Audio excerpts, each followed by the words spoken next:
The eyes, the nose, the mouth? Forehead. The forehead? So you took the bass guitar and you hit Cedric with the bass guitar? Yeah. Okay. Was he still on the couch at that time? Yeah. Was he awake at that time? No. Did you try to awaken? No.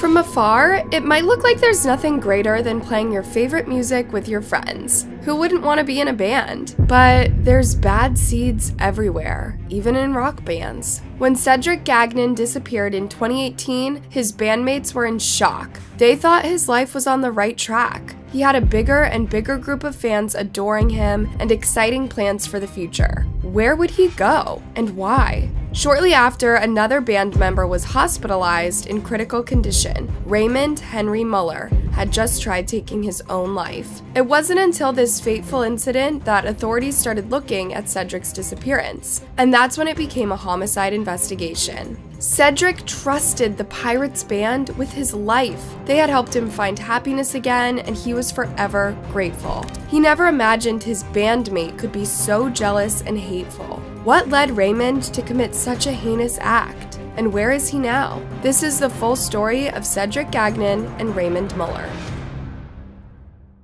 On July 6, 2018, 39-year-old Cedric Gagnon was excited for a pirate-themed show at a festival. It had been his job for the last year or so, and his band praised him for being their most talented guitar and bass player. He would be one of the main attractions at the festival, and he was ready to rehearse for a few more days, then play for an audience maybe larger than ever before. But that morning, he never made it to the rehearsals. In fact, he vanished without a trace, leaving a cluttered room, inside which was a damaged guitar. Cedric was gone for almost 2 months without authorities looking into it. His history of addictions and homelessness meant authorities did not take his case seriously enough. But when 2 months later, his bandmate Raymond tried taking his own life, a pair of detectives looked through their shared home. And inside the Rock Hotel, they found a fateful goodbye note by the still living Raymond. The story was heartbreaking.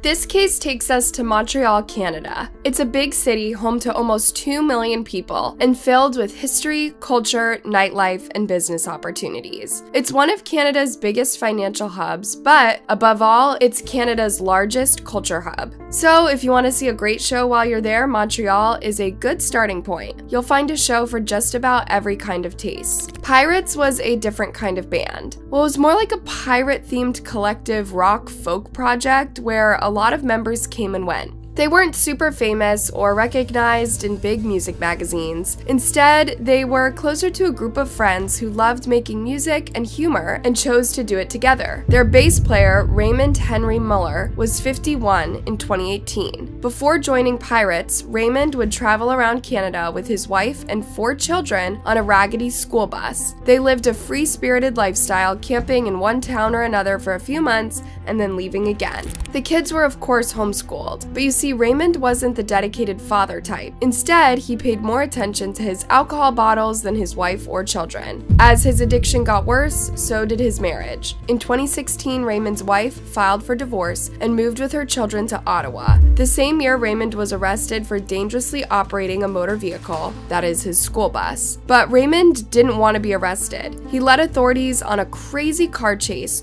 driving his school bus so fast through a city, it looked as though it would crumble at the first sudden break.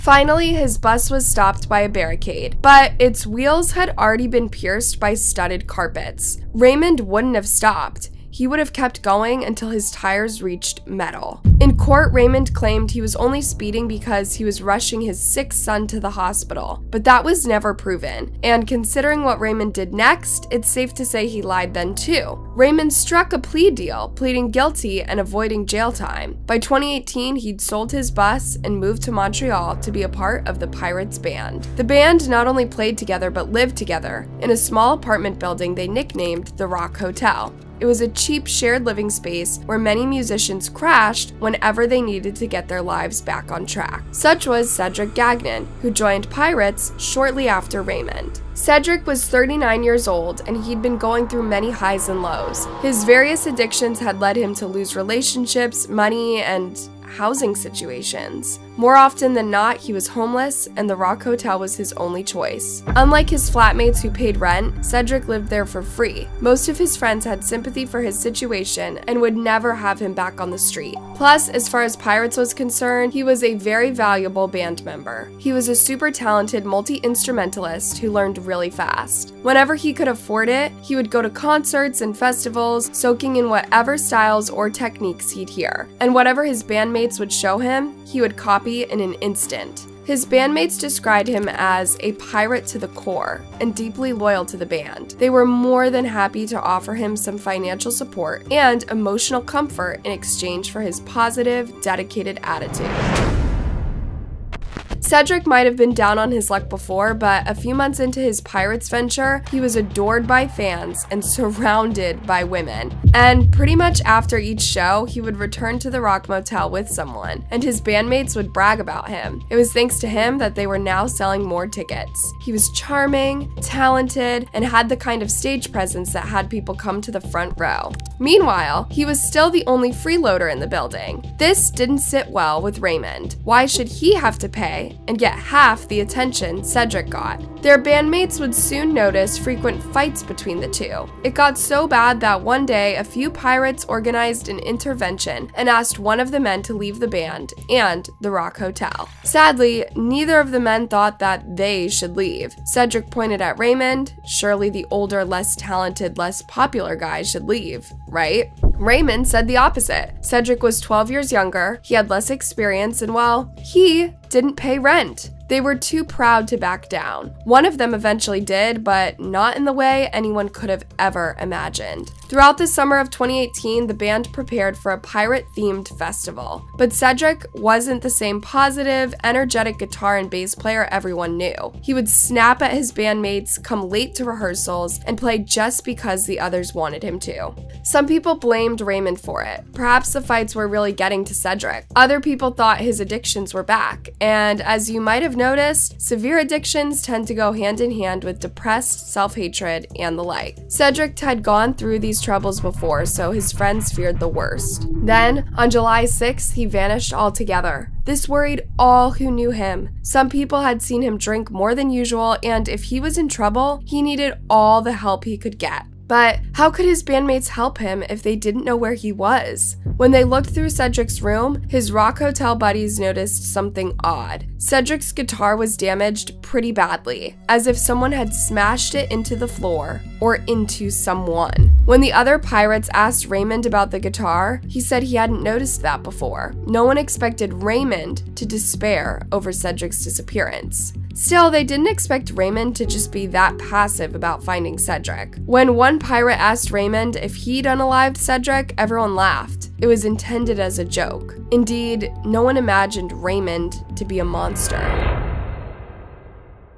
With the pirate-themed festival coming up and Cedric not appearing, his friends realized he might have been made to disappear. He wouldn't have missed the festival for anything in the world, not without notifying the band anyway. So as days turned into weeks, the pirates began thinking there was foul play involved. Still, surprisingly, none of them phoned the authorities to report Cedric missing. It was his mother who, 1 month after not hearing from her son, filed a missing person report. The detectives discovered that the last person Cedric had spoken to was his then-girlfriend. The two had chatted via text message, and according to his girlfriend, Cedric seemed okay. Then he disappeared. Cedric's girlfriend decided not to make a big fuss out of his disappearance at first. Reportedly, Cedric also had a daughter in Ottawa, and his girlfriend thought he might have gone there to be with her for a few days. Heartbreakingly, there is much less interest in missing cases of homeless people or people in vulnerable, dangerous situations. So even though Cedric may have needed more help than others, he got less. Cedric's killer could have just evaded justice forever, were it not for his own decision on August 31st, 2018. That day, Pirates had a rehearsal day with Raymond as the bass player. The Pirates waited for Raymond to turn up for a while, but there was no sign of him. So his bandmate Sean decided to go back to the Rock Hotel to look for him. He was pretty sure Raymond was sleeping in after drinking too much the night before. But when Sean stepped into the apartment building, he couldn't find anyone. He called Raymond's name, but there was no answer. Before heading out, Sean had the inspiration to look inside the bathroom. His blood froze as he saw Raymond in the bathtub, and the bathtub smeared with red. It was a scene he'd seen in many horror movies. Desperate, Sean dialed 911, hoping Raymond would pull through. When the paramedics arrived, Sean was delighted to hear Raymond still had a pulse. He was rushed to the hospital and stabilized. But along with paramedics came officers, and they had a look through the Rock Hotel. They found an old book on the stove, and inside it was a note dated August 31st. It was Raymond's farewell note. He couldn't take the guilt anymore, he wrote. His hatred towards Cedric grew and grew until he snapped, but he was not prepared for the feelings that came with it. He wrote, "I took my bass guitar and bludgeoned him to death. I then dragged his body into the bathroom, put him in the bathtub, and dismembered him. I put away what I could in the fridge and on the balcony, and then I spent the day cleaning. What I stole from the world, a friend, a son, a father, a lover, a musician, in such a horrible way deserves eternal punishment. I'd like to say I'm sorry, but what good would that do? I want to find Cedric in my own way." After reading the note, a detective called the forensics team to the Rock Hospital ASAP. They found traces of Cedric's blood on the sofa he slept on, in the bathroom, in the fridge, and the freezer, and in the kitchen. Cedric had been reduced to small pieces and thrown in various trash cans around the apartment and building. Since July, of course, the trash had made it to a landfill. It was impossible to retrieve his body. There would be little closure for Cedric's friends and loved ones. When Raymond woke up in the Montreal General Hospital the following day, there was a group of detectives waiting to speak to him. Raymond retold the story exactly as he had written it in his note. There was no hiding from the truth now. The bass guitar, and you hit Cedric with the bass guitar? Yeah.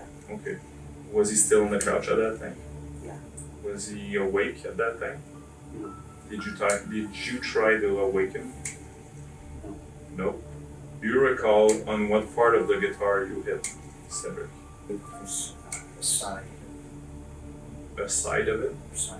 Raymond didn't care about getting a lighter punishment by painting himself as the victim. He'd tried taking his own life. This made his remorse pretty clear. Now he wanted to make a full confession and try to make up for what he'd done to Cedric. Do you recall how many times you hit him?